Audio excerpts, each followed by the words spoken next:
안녕하세요. 이정원에서 진행하는 송아의 쏙점입니다. 63번 수화기제께는 모든 효들이 제자리에 바르게 있고 서로가 서로에게 정응하니 목적지에 도달한 듯 모든 것이 해결된 상입니다. 하지만 초길 종란이라 처음처럼 길함은 사라지고 점점 해이해지니 끝으로 갈수록 어지러워지는 것입니다. 그러므로 수화기제께에서는 이미 이루어져서 완전한 조화를 이룬 상태를 바르게 지켜지는 것에 대해서 가르치고 있습니다. 이번 시간에는 63번 수화기제께 내외께에 대해서 설명해 드리겠습니다. 수화기제께 초구효의 효사는 초구는 예기륜하며 유기미면 무구일이라. 상왈 예기륜은 의무구야이니라. 초구는 그 수레를 끌며 그 꼬리를 적시면 허물이 없으리라. 상에 가로되 예기륜은 의리가 허물이 없으니라 하셨습니다. 초구효는 기제께에서 처음이고 위가 없는 자리입니다. 기제는 이미 이루어진 것으로 이 상태를 유지하는 것이 중요합니다. 초구는 리께의 체를 이루어 위로 타오르려는 불이고 움직이는 수레의 상입니다. 하지만 초구효가 동하면 간깨가 되므로 산처럼 움직이지 말 것을 말합니다. 예기륜은 기제는 이섭대천하여 큰 강을 건넌 것처럼 일을 완성하고 마무리하는 시점입니다. 그런데 험한 감깨를 앞에 두고 있으니 수레가 앞으로 나가지 못하도록 뒤에서 잡아당기는 것입니다. 유기미는 엄마인 곤깨가 소이므로 둘째 딸인 리깨도 소입니다. 그런데 초구효가 맨 뒤에 있으니 소꼬리라 하였습니다. 이것은 수레가 앞으로 나가지 못하도록 뒤에서 잡아 끌었기 때문입니다. 그 당시의 수레는 재물을 싣거나 명예를 말하는 물건이었습니다. 그래서 욕심을 부려서 험해지지 않도록 상가하고 자제하려는 것을 말합니다. 그러므로 허물은 없는 것입니다. 이것을 공자께서 예기륜을 기제께의 초구효는 제자리를 지키려는 의리가 있으니 허물은 없는 것이라 설명하셨습니다. 육이효의 효사는 육이는 부상기불이니 물축하면 7일에 득하리라. 상왈 7일득은 이중도야이라.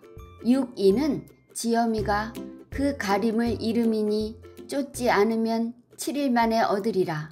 상에 가로되 7일득은 중도로서 함이다 하셨습니다. 기제의 때에 육이효는 리께의 밝은 체를 가졌습니다.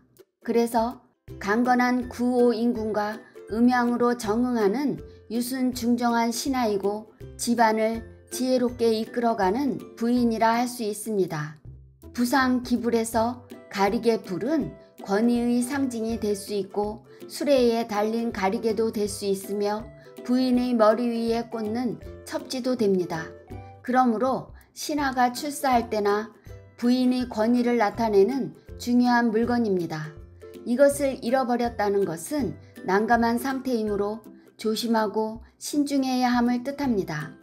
육이효가 동하면 내 호께가 택께가 되므로 물건이 훼손된 것을 의미합니다.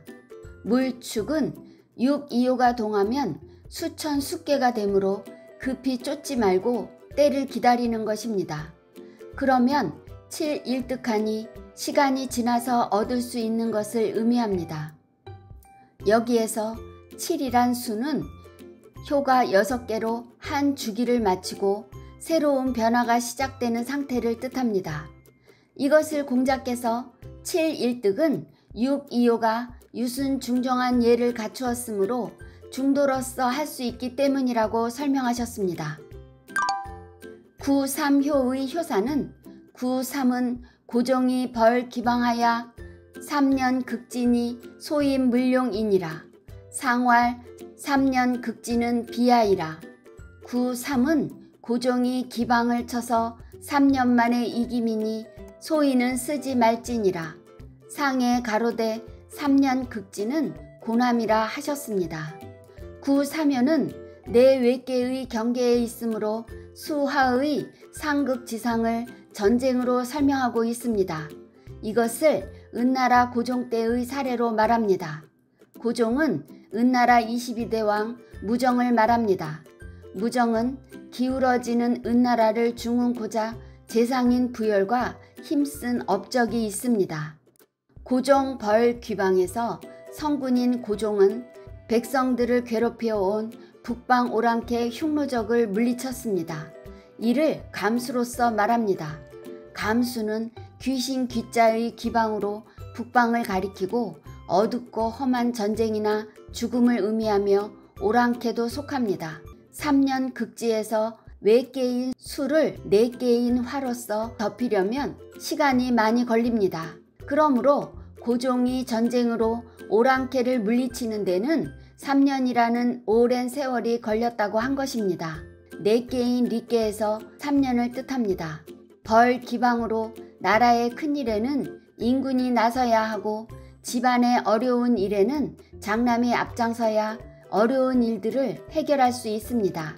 구사묘가 동하면 외혹계가 간계이고 소남이니 소인이고 4개가 진계이니 인군이고 장남입니다. 그러므로 이렇게 어렵고 험한 시기에는 소인을 쓰지 않는 것입니다. 이것을 공자께서 3년 극지한 것은 시간이 걸리는 전쟁을 하면 고단해지는 것으로 설명하셨습니다. 수화기제께 육사효의 효사는 육사는 유의 유의 여코 종일개니라. 상왈 종일개는 유서의야이라. 육사는 비단옷에 해진옷을 입고 하루종일 경계함이니라. 상에 가로되 종일개는 의심하는 바가 있음이라 하셨습니다.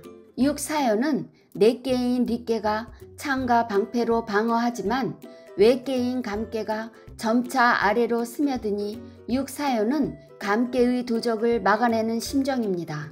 유유의여에서 비단옷 유자는 외혹계인 반짝거리는 리께에서 비롯됩니다. 걸레 여자는 누더기 옷으로 육사요가 동하면 택계로 낡고 훼손된 옷입니다. 이것은 육사요가 감깨의 어려움에 직면한 것을 뜻합니다.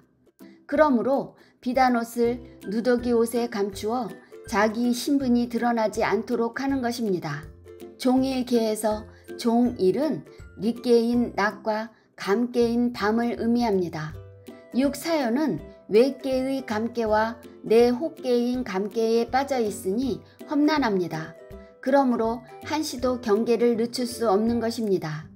이것을 공자께서 종일계 하는 것은 온전한 기제가 점차 기울어져 사사로운 기운으로 가는 때입니다. 그러므로 염려하는 것이니 의심하는 바가 있다고 설명하셨습니다.